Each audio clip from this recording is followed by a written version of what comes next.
Hello my student, welcome to my YouTube channel GOVT.English। आज हम लेकर के आए हैं माध्यमिक शिक्षा बोर्ड राजस्थान अजमेर की आने वाली बोर्ड एग्ज़ाम में कक्षा 10 की जो इंग्लिश का जो पेपर होगा उसमें ग्रामर से संबंधित सेक्शन सी जो आपसे पूछा जाएगा। और आप लोगों को ये बता दूं, सेक्शन सी जो होगा वो 12 नंबर का होगा। कितने नंबर का? 12 नंबर का। और सारे के सारे प्रश्न बड़े छोटे छोटे होंगे। कुछ इस प्रकार से मैंने एक मॉडल पेपर आप लोगों के लिए तैयार किया है और उम्मीद करता हूँ आप उस मॉडल पेपर को अच्छे से समझोगे और निश्चित रूप से आप मान के चलिए आपका आने वाला पेपर जो है वो इसी प्रकार से आने वाला है। तो शुरू करते हैं। आपका माध्यमिक शिक्षा बोर्ड राजस्थान अजमेर की आने वाली बोर्ड एग्जाम में इंग्लिश का कंपलसरी इंग्लिश जो 10वीं क्लास का होता है उसमें सी सेक्शन। तो अगर आप इस चैनल पे नए हो तो आप चैनल को सब्सक्राइब करें। अगर आप पहले से ही आपने चैनल को सब्सक्राइब कर रखा है तो वीडियो को लाइक करें, शेयर करें, कमेंट करें ताकि ये वीडियो अधिक से अधिक लोगों तक पहुंचे और सारे आपके दोस्तों को, मित्रों को आपको इसका फ़ायदा मिल सके। तो शुरू करते हैं मॉडल पेपर का पार्ट फर्स्ट जो कि ग्रामर पोर्शन से संबंधित है, सेक्शन सी। और सेक्शन सी कुछ इस प्रकार से आने वाला है। 6 नंबर प्रश्न जो आपका आने वाला है, आपका बोर्ड एग्जाम में जो 6 नंबर प्रश्न आएगा वो होगा 4 नंबर का। कितने नंबर का? 4 नंबर का। उसमें 1 नंबर का ये, 2 नंबर का ये, 3 नंबर का ये और 4 नंबर का ये। यानी ये करेक्ट फॉर्म से संबंधित होगा और आप टेंस से संबंधित मान सकते हैं या करेक्ट फॉर्म से संबंधित मान सकते हैं। तो ये 4 प्रश्न आएंगे, कुछ इसी प्रकार से प्रश्न पूछे जाएंगे। तो इसमें सबसे पहले लिखा होगा फिल इन द ब्लैंक्स। आपको बड़ी इजी तरीके से मैं आपको समझाने का प्रयास करता हूं, तो आप वीडियो को लाइक करते रहें, शेयर करते रहिए। तो fill in the blanks with appropriate form of verbs given in the brackets. Fill का मतलब होता है भरना, इन का मतलब में, ब्लैंक्स का मतलब खाली जगह। ये जो खाली जगह दी गई यहाँ पे, या फिर ABCD, ये यहाँ आप ABCD के जो भी आपके दिया होगा, कभी आपको इसमें A भरना है, B भरना है, तो इस प्रकार से यहाँ पर उसका उत्तर दे सकते हैं। और अगर आपसे ये पूछे भी खालिस्तान को भरना है तो आप यहाँ इसको लिख सकते हैं। Blanks with appropriate form. Appropriate form का मतलब सही फॉर्म जो है ऑफ वर्ब्स, जो वर्ब्स दी गई है ब्रैकेट में। आपको ऐसे होगा, ये एक सेंटेंस होगा, उसके लास्ट में ये ऐसे ब्रैकेट दिया होगा, एक करेक्ट फॉर्म में इसकी फॉर्म दी हुई, उसकी करेक्ट फॉर्म आपको इस सेंटेंस में भरनी है। और ये जो फॉर्म दी गई होगी ये वर्ब की फर्स्ट फॉर्म होगी। क्या होगी? वर्ब की फर्स्ट फॉर्म होगी। आगे लिखा है गिवन इन द ब्रैकेट्स, यानी ब्रैकेट में जो दी गई है उस फॉर्म्स का करेक्ट फॉर्म बना करके, सही फॉर्म बना करके, वाक्य के अनुसार बना करके आपको खालिस्तान में भरना है। इस प्रकार से इस प्रकार के 4 प्रश्न आपसे पूछे जाएंगे जो कि हर एक एक नंबर से होंगे। ओके, तो शुरू करते हैं। पहला प्रश्न क्या है? She called me after. सी खालिस्तान जयपुर।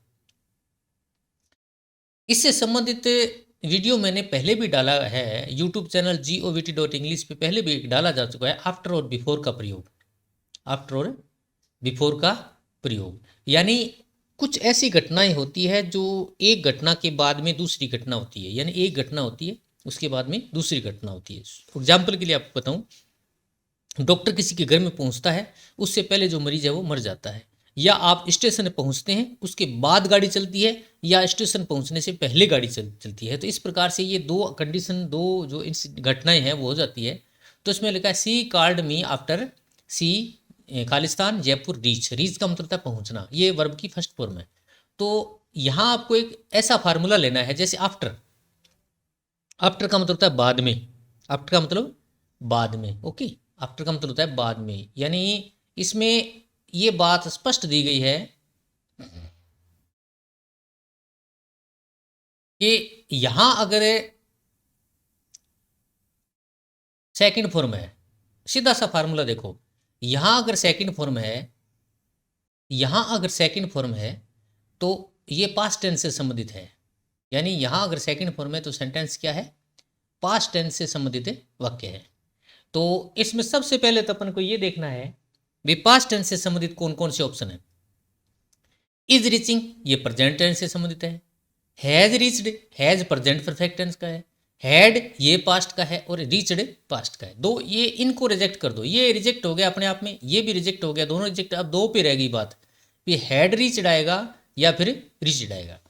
तो इसमें सीधा सा बताऊं, एक तरफ तो वर्ब की सेकंड फॉर्म होती है, अगर एक तरफ वर्ब की सेकंड फॉर्म है तो दूसरी तरफ से हेड वाला आएगा, हेड प्लस से थर्ड फॉर्म। आगे समझे, यानी अगर एक तरफ अगर सेकंड फॉर्म है तो दूसरी तरफ हेड प्लस थर्ड फॉर्म आएगा। अगर यहाँ सेकंड फॉर्म है तो यहाँ हेड प्लस थर्ड फॉर्म आएगा, इसका मतलब सी आएगा इसमें। हो गया क्लियर? यानी हेड प्लस थर्ड, इधर अगर सेकंड फॉर्म है तो इधर हेड प्लस थर्ड फॉर्म आएगा, इधर यहाँ सेकंड फॉर्म है तो यहाँ हेड प्लस थर्ड फॉर्म, यानी यहाँ अगर हेड प्लस थर्ड फॉर्म लिखा होगा तो यहाँ सेकंड फॉर्म आएगा, और यहाँ अगर सेकंड फॉर्म है तो हेड प्लस थर्ड फॉर्म आएगा। इस प्रकार से आप एक फार्मूला बना सकते हैं आफ्टर और बिफोर के प्रयोग में। हो गया क्लियर? एक नंबर का ये क्लियर हो गया। दूसरे नंबर का है मेहरा सर खालिस्तान अस इंग्लिश एवरीडे। एवरीडे का मतलब है रोजाना, तो एवरीडे शब्द है वो आता है प्रेजेंट इंडेफिनिट टेंस में। तो सबसे पहले अपन देखते हैं भी यहाँ प्रेजेंट टेंस से संबंधित कौन कौन से हैं। टॉट, ये सेकंड फॉर्म है, इसका मतलब ये पास्ट टेंस में आ गया, इसको ये कैंसिल हो गया। हेड प्लस थर्ड फॉर्म आ गया, ये भी पास्ट टेंस में आ गया। अब एक तो ये टीचिंग रह गया और एक रह गया टीचेस। अब टीचिंग रह जाता है तो टीचिंग के साथ में इजेमार आता है, जो कि यहाँ नहीं है, आईएनजी वाली फॉर्म है, यहाँ इजेमार नहीं है, तो इसका मतलब ये भी गया काम से। अब बात इस पे रह गई तो ये अपने आप ही क्लियर हो गया। एक फार्मूला तो यही आ गया।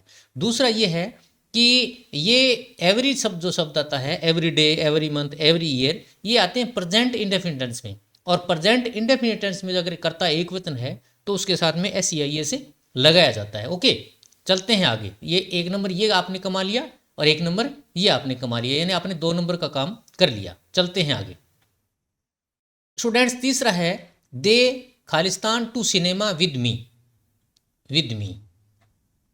अब देखो जी, इसमें देखो दे बहुवचन है यहाँ, और यहाँ टेंस से संबंधित कोई बात नहीं है, यानी इससे कोई ऐसे पता नहीं चलता है भी ये किस टेंस से संबंधित है। ओके, ये बहुवचन है, बस इतना अपने पास से है जुगाड़ भी। इस जुगाड़ जो है ना बहुवचन है, इससे हमें पता करना है कि इसमें आने वाला क्या है।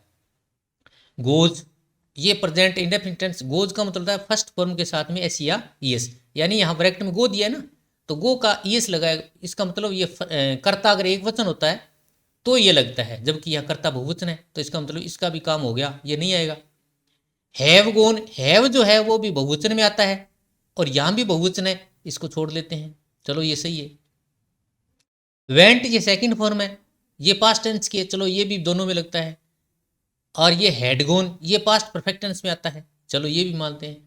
तो ये इस प्रकार से सिंपल जो सेंटेंस आते हैं जिसमें यहाँ किसी प्रकार के टेंस का कोई पता नहीं चलता, यहाँ सिर्फ बहुवचन कर्ता के अनुसार से पता लगाना है, तो हम सिंपल यूज करेंगे। इसमें सिंपल कैसे यूज करेंगे, जैसे सिंपल में क्या होता है, सिंपल पास्ट ले लिया, सिंपल प्रेजेंट ले लिया, इस प्रकार से। तो दे अगर आ गया तो यहाँ पास्ट की सेकंड फॉर्म लगाएंगे, दे वेंट। ओके, यहाँ है और है के लफड़े में आपको नहीं फंसना, क्योंकि ये सिंपल कंडीशन है, कोई भी इस वाक्य में इस प्रकार की कोई कंडीशन नहीं है भी। अपन करें सिंपल सेंटेंस है बिल्कुल, तो सिंपल के तरीके से करेंगे, यहाँ वेंट आएगा। ओके, हालांकि ये भी कर सकते हैं, ये भी कर सकते हैं, लेकिन तीनों स्थिति अगर इस प्रकार की हो जाती है तो आप सिंपल बीच का रास्ता दे करके सिंपल में आ जाइए। क्यों कि यहाँ अगर आता है तो ये दोनों कन्फ्यूज होते हैं, भी प्रेजेंट में लेना है पास्ट में लेना है, तो यहाँ सेकंड फॉर्म ले लेते हैं। चौथा सेंटेंस देखो, दे दियर होमवर्क ऑलरेडी, ऑलरेडी, ऑलरेडी। दे खालिस्तान दियर होमवर्क ऑलरेडी, ऑलरेडी का एक आया है, ऑलरेडी का मतलब होता है पहले से ही। अब देखो जी, ये परफेक्ट टेंस में यूज किया। आप इसका डिटेल जानने के लिए यूट्यूब चैनल govt.english पे आप जा सकते हैं। दे दियर होमवर्क ऑलरेडी, ऑलरेडी का मतलब पहले से। तो ऑलरेडी अगर शब्द आता है तो आता है प्रेजेंट परफेक्ट टेंस में। किसमें? प्रेजेंट परफेक्ट टेंस में। प्रेजेंट परफेक्ट टेंस की सहायकारी होती है हैज और हैव, तो या तो ये आएगा या फिर ये आएगा, दोनों में से एक आएगा, हैज और हैव। अब चलते हैं कर्ता की तरफ। कर्ता अगर एक वचन है तो हैज प्लस थर्ड फॉर्म आएगा, और कर्ता अगर बहुवचन है तो हैव प्लस थर्ड फॉर्म आएगा, तो इसमें सी आएगा क्योंकि ये कर्ता बहुवचन है। तो ये 4 नंबर का अपना अप्रोप्रिएट फॉर्म, करेक्ट फॉर्म वाला हो गया। इस प्रकार से 7वां जो आपका प्रश्न आएगा उसमें क्या है, री right the following sentences changing into indirect speech. यानी इस प्रकार से एक और दो सेंटेंस दिए होंगे और वो एक एक नंबर का होगा सेंटेंस से, तो आपको इनको इनडायरेक्ट स्पीच में चेंज करना है, और दोनों ही एक नंबर का ये होगा और एक नंबर का ये होगा। ये 7 नंबर के प्रश्न में आपके आएगा। तो ये डायरेक्ट स्पीच है, इसको इनडायरेक्ट स्पीच में चेंज करना है। तो देखो ये सेंटेंस पहले देखते हैं। Ravi said to Meenakshi. रवि यहाँ लड़का है, मीनाक्षी यहाँ लड़की है। रवि का सर्वनाम ही बनता है, मीनाक्षी का सर्वनाम सी बनता है। ठीक है, रवि का सर्वनाम ही बनता है। ही का एक शेड्यूल है, ही, हिज, हिम। थोड़ा सा याद करते हैं। रवि का सर्वनाम क्या बनता है? ही, और ही का एक बनता है ही, हिज, हिम।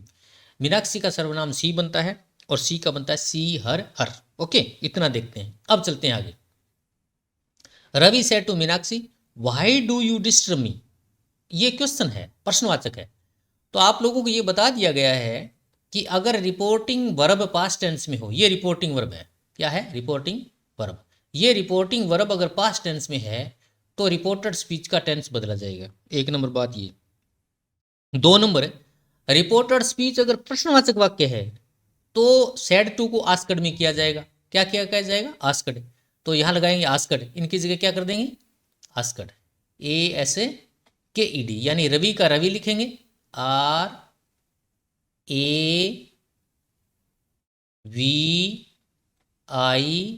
रवि। ASKED,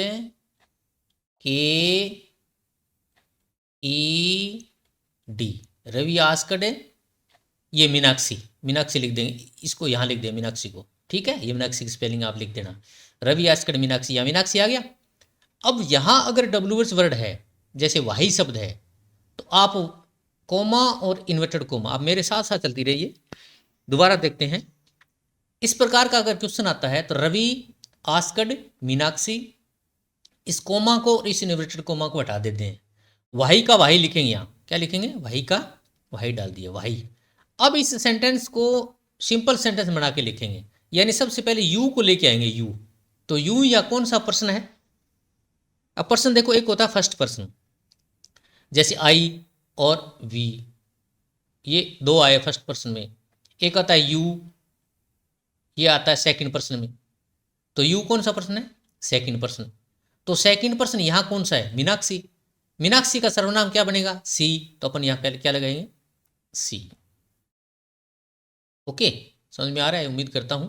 साथ साथ में अगर आपके क्लियर हो रहा है तो आप कमेंट में यस जरूर लिखें। Y C. अब ये सेकंड, ये प्रेजेंट इंडेफिनिट टेंस की सहायक क्रिया है। अगर यहाँ नोट नहीं है तो आप इसको सेकंड फॉर्म में लेकर के ले आओ। नोट नहीं है तो नोट तो यहाँ नहीं है, प्रश्नवाचक है, उसका प्रश्नवाचक वाई यहाँ डाल दिया और यू की जगह सी डाल दिया अपने। ओके, अब डिस्टर्ब है तो डिस्टर्ब का सेकंड फॉर्म में क्या करेंगे? डिस्टर्ब्ड। इसके साथ में क्या लगा देंगे? ईडी लगा करके इसको, ईडी लगा करके इसको यहां लिख देंगे, इसको यहां लिख देंगे इसको। ओके, क्या आएगा? Ravi asked Meenakshi why she disturbed me. Me क्या है? फर्स्ट पर्सन का थर्ड है, यानी फर्स्ट पर्सन क्या है? ही है, रवि है, ही। रवि का सर्वनाम ही बनेगा। तो मी जो है ना वो आई का थर्ड है, यानी आई माई मी, तीसरी स्टेज आ गई ना। तो उसी प्रकार से रवि का तीसरा स्टेज क्या बनेगा? रवि का मतलब ही, हिज, हिम। तो ये क्या लगाएंगे? हिम। उम्मीद करता हूं आपकी क्लियर हो गया होगा।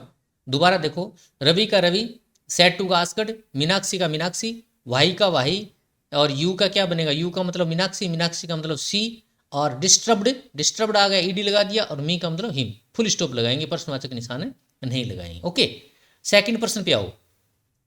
Father said to me don't go in dark, यानी अंधेरे में मत जाओ। ये यानी अपने आप में क्या है कि आदेशात्मक या इंपेरेटिव सेंटेंस ले लिया गया है। तो डोंट गो इन, डोंट का मतलब मत जाओ, ये आपको क्या है? मना किया है। क्या किया है? मना किया है। अब मना करना का मतलब होता है फॉरबेड, FORBAD, फॉरबेड। तो अगर इस प्रकार से सेंटेंस आता है तो सेड टू को आप फॉरबेड में चेंज करोगे। क्या करोगे? फॉरबेड में क्या लिखोगे? फादर की जगह फादर लिखोगे, फादर। ठीक है, फादर लिख दिया यहाँ। और सेड टू की जगह क्या लगाओ? फॉरबेड, FORBAD,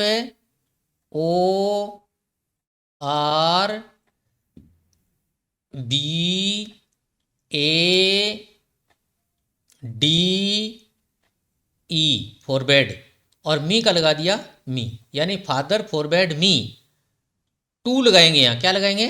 टू, यानी कोमा और इन्वर्टेड कोमा और डू नोट, यानी डू नोट का मतलब मत जाओ, तो इसके मतलब फॉरवर्ड का मतलब होता है मना करना, तो इनका तो यार आ ही गया यहाँ पे, यानी फॉरवर्ड का मतलब होता है मना करना, और यहाँ डोंट का मतलब मत जाओ, तो मत जाओ या मना करना का यानी डोंट का मतलब यहाँ आ गया। अब क्या करेंगे? कोमा और इन्वर्टेड कोमा को हटा करके टू लगा देंगे यहाँ, to go in dark, to go in dark, D A R K, और लगा देंगे फुल स्टॉप। हो गया क्लियर? ये आपका 7वां प्रश्न एक एक नंबर का क्लियर हो गया। अब 8वें नंबर में भी आते हैं। 8वें नंबर में भी 2 प्रश्न आएंगे और दोनों एक एक नंबर के, यानी ये 2 नंबर का होगा आपका। ओके, तो इसमें क्या है? फिल इन, सेम आएगा इसी प्रकार से पेपर में, fill in the blanks with a verb in agreement, यानी वर्ब का एग्रीमेंट देखना है।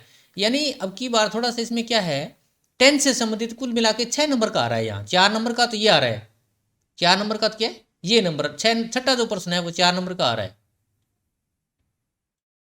ये छठा प्रश्न है, ये 4 नंबर का आ रहा है, और उसके बाद में जो 8वां प्रश्न है ये भी 2 नंबर का आ रहा है, यानी 4 और 2 6, 6 नंबर का ये मैटर हो गया आपका टेंस से संबंधित। टेंस मान लो, करेक्ट फॉर्म मान लो, कुछ भी मान लो। तो इसमें ऐसे लिखा होगा, fill in the blanks with a verb in agreement, verb की एग्रीमेंट है, भी वर्ब एग्रीमेंट का मतलब सेम चीज, विद इट्स सब्जेक्ट, सब्जेक्ट के साथ इसकी वर्ब की एग्रीमेंट बिठानी है। सब्जेक्ट के अनुसार से, सब्जेक्ट जानते हो हिंदी इंग्लिश ये नहीं, सब्जेक्ट का मतलब कर्ता, यहाँ क्या है? सब्जेक्ट का मतलब कर्ता। तो इंक चेंज करते हैं, दूसरी सही से लिखते हैं, तो सब्जेक्ट का मतलब होता है कर्ता, कर्ता। ओके, अब देखते हैं जी, पहले तो ये देखते हैं, सेंटेंस को पढ़ते हैं। पेरेंट्स अलोंग विद चिल्ड्रन, यानी पेरेंट्स का मतलब माता पिता, अलोंग मन के साथ, चिल्ड्रन मन बच्चों के साथ। इसका मतलब ये बहुवचन हो गया, एक तो नहीं है ना, ये क्या हो गया? बहुवचन हो गया। अब यहां आते हैं, इज एक वचन के साथ लगता है, आई बहुवचन, आर बहुवचन के साथ में लगता है, और एम जो है वो आई के साथ में लगता है। अब आगे चलो छोड़ो जो भी कुछ लिखा होगा, हालांकि ये पढ़ने वाली बात है, लेकिन अपन को अगर पेपर करना है तो आगे कुछ देखने की जरूरत नहीं है, सब्जेक्ट भी देखो, क्योंकि सब्जेक्ट के साथ में वर्ब का एग्रीमेंट करना है, यानी सब्जेक्ट के साथ में क्रिया का एग्रीमेंट करना है, मतलब समझौता करना है भी कौन से सब्जेक्ट के, यानी कौन से कर्ता में क्या वर्ब आएगी।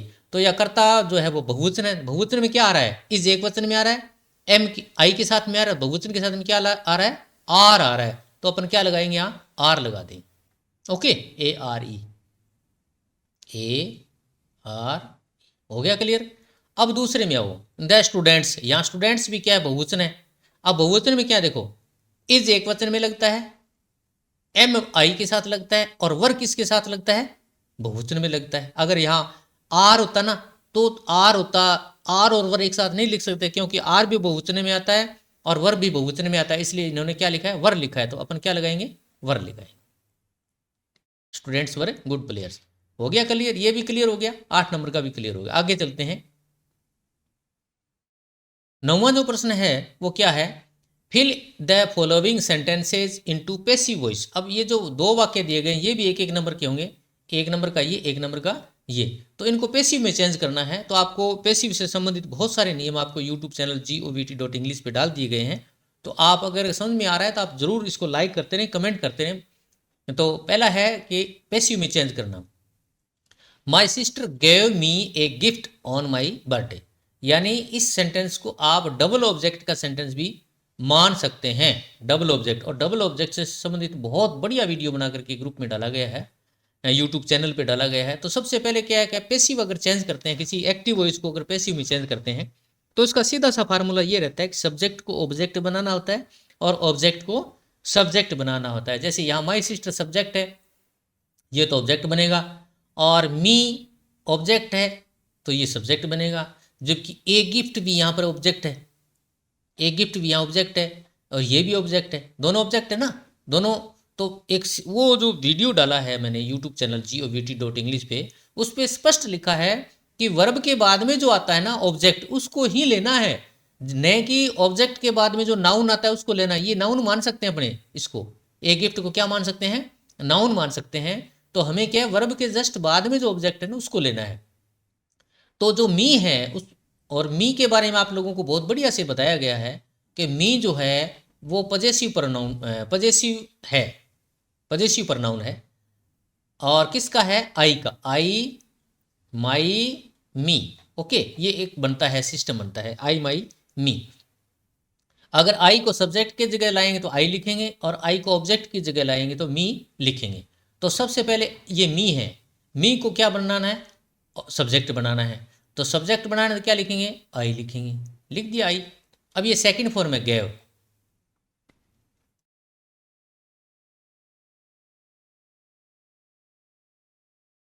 क्या है, सेकंड फॉर्म है। तो सेकंड फॉर्म अगर आती है तो ये है, सेकंड फॉर्म आती है तो ये है पास्ट इंडेफिनिट टेंस। और सेकंड फॉर्म आती है तो वाज या वर में से लगाएंगे, क्या लगाएंगे, वाज या वर में से। तो आई वाज लगाएंगे, I was given, G I V E N, I was given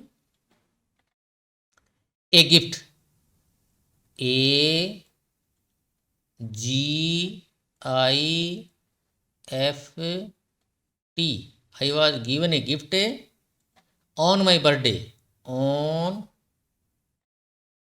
my birthday, B I R T H D A Y, by B Y. अब देखते हैं, माई सिस्टर या सब्जेक्ट है तो माई सिस्टर लिखेंगे हम, my S I S T E R. Okay, इस प्रकार से लिखेंगे। दूसरा सेंटेंस देखते हैं, पुट आउट द लाइट, ये इंपेरेटिव सेंटेंस है। पुट आउट का मतलब था बुझा देना, लाइट मैंने लाइट को। तो पुट आउट द लाइट है तो लेट से शुरू करते हैं, let the light, L I G H T, let the light. अब बी लगाएंगे, B E, be put out, P U T put, O U T. क्योंकि पुट की जो तीनों फॉर्म होती है ना वो एक जैसी होती है। लेट द लाइट भी पुट आउट, इस प्रकार से ये वाक्य बन जाएगा। ओके, 10वां है, ये भी 2 नंबर का आएगा, 1 नंबर और 2 नंबर, ये 2 नंबर के सवाल है आपको।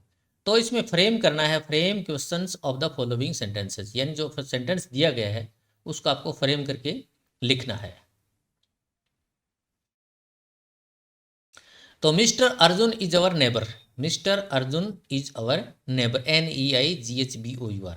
तो इसको हु से शुरू करना है। तो बच्चों हु से शुरू करने वाला जो सेंटेंस होता है प्रश्नवाचक वाक्य है वो बिल्कुल इजी होता है। उसका सीधा सा फार्मूला होता है, सब्जेक्ट को वहाँ से उठा दो और उसकी जगह हु बिठा दो, बस।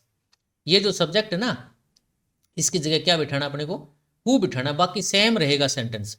तो कैसे लिखेंगे, हु इज माई। अब यहां एक बात आती है, क्योंकि क्वेश्चन जब बनाते हैं ना तो यू को आई और आई को यू लिखते हैं भी। एक तो पूछने वाला होता है, पूछने वाला होता है, एक बताने वाला होता है। जैसे मैं बता रहा हूं भी अर्जुन मेरा पड़ोसी है, अर्जुन मेरा क्या है, अर्जुन मेरा पड़ोसी है। तो पूछने वाला क्या पूछेगा, तुम्हारा पड़ोसी कौन है, तुम्हारा, तुम्हारा पड़ोसी। तो अर्जुन तुम्हारा पड़ोसी है तो पूछने वाला क्या पूछेगा, मेरा पड़ोसी कौन है। तो यू को आई और आई को यू में चेंज करेंगे। तो यू का योर बनता है, यू, यू जो होता है ना यू, इसका योर बनता है। ठीक है जी, तुम और तुम्हारा।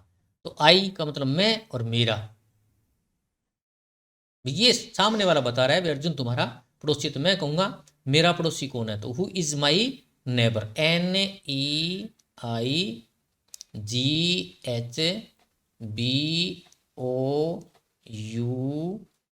हु इज और नेबर, नेबर की स्पेलिंग ये है। ठीक है, थोड़ा सा ढंग से लिख लेना आप। ये प्रश्न हो गया। दूसरा, yes Meenakshi is a good girl, yes और नो वाले जो प्रश्न होते हैं ना, वो सहायक क्रिया से शुरू होते हैं। यस और नो के प्रश्न सहायक क्रिया से शुरू होते हैं, टेंस की सहायक क्रिया जो होती है उससे शुरू होते हैं। और उस प्रश्न में यस या नो नहीं लिखा जाता, क्योंकि उत्तर में यस या नो होता है, उसको हटा दिया जाता है। बिना यस या नो के सिर्फ सहायक क्रिया से शुरू करके प्रश्न लिखा जाता है। तो Meenakshi is a good girl, तो लिखेंगे इज मीनाक्षी, मीनाक्षी का मीनाक्षी लिख देंगे यहाँ, ठीक है। मीनाक्षी का मीनाक्षी इस प्रकार से लिखें, is Meenakshi a good girl, a good girl. तो यहाँ इज लगाएंगे सबसे पहले, is Meenakshi a good girl, is Meenakshi a good girl, इस प्रकार से लिखना। ऐसे नहीं लिख देना कभी भी, इज लिख देना फिर मीनाक्षी लिख देना फिर इज लिख देना ए गुड गर्ल, इस प्रकार से गलत हो जाएगा। इज अगर शुरुआत में आ गया तो ये इज यहाँ से हटा देना है। तो is Meenakshi a good girl और प्रश्नवाचक चिन्ह लगा देना। इस प्रकार से ये आपको जो आपका माध्यमिक शिक्षा बोर्ड राजस्थान अजमेर का जो बोर्ड एग्जाम है उसमें सी सेक्शन जो आपको आएगा वो इस प्रकार से आएगा। सी सेक्शन दोबारा बताऊं, 6 नंबर जो प्रश्न आएगा वो 4 नंबर का आएगा, और 7 नंबर प्रश्न आएगा वो 2 नंबर का आएगा, 8 नंबर प्रश्न भी 2 नंबर का, 9 नंबर प्रश्न भी 2 नंबर का, और 10 नंबर प्रश्न भी 2 नंबर का। इस प्रकार से कितने प्रश्न हो गए? 4, 2 6, 2 8, 2 10 और 2 12, यानी आपका बोर्ड एग्जाम में 12 नंबर का जो है वो ग्रामर का पोर्शन आएगा। तो उम्मीद करता हूँ आपको ये वीडियो बहुत अच्छा लगा होगा। वीडियो को लाइक करें, शेयर करें, कमेंट करें। अगर आप चैनल पे बिल्कुल नए हैं तो चैनल को सब्सक्राइब करें। लेकिन एक बात ध्यान रखना, ये सारे जो मॉडल प्रश्न, मॉडल पेपर जो मैंने बनाया है ये आप अपनी नोटबुक में जरूर लिख लेना, क्योंकि एग्जाम में आपके ये बहुत काम आने वाली चीज़ है। तो मिलते हैं अगले वीडियो में। Goodbye, okay.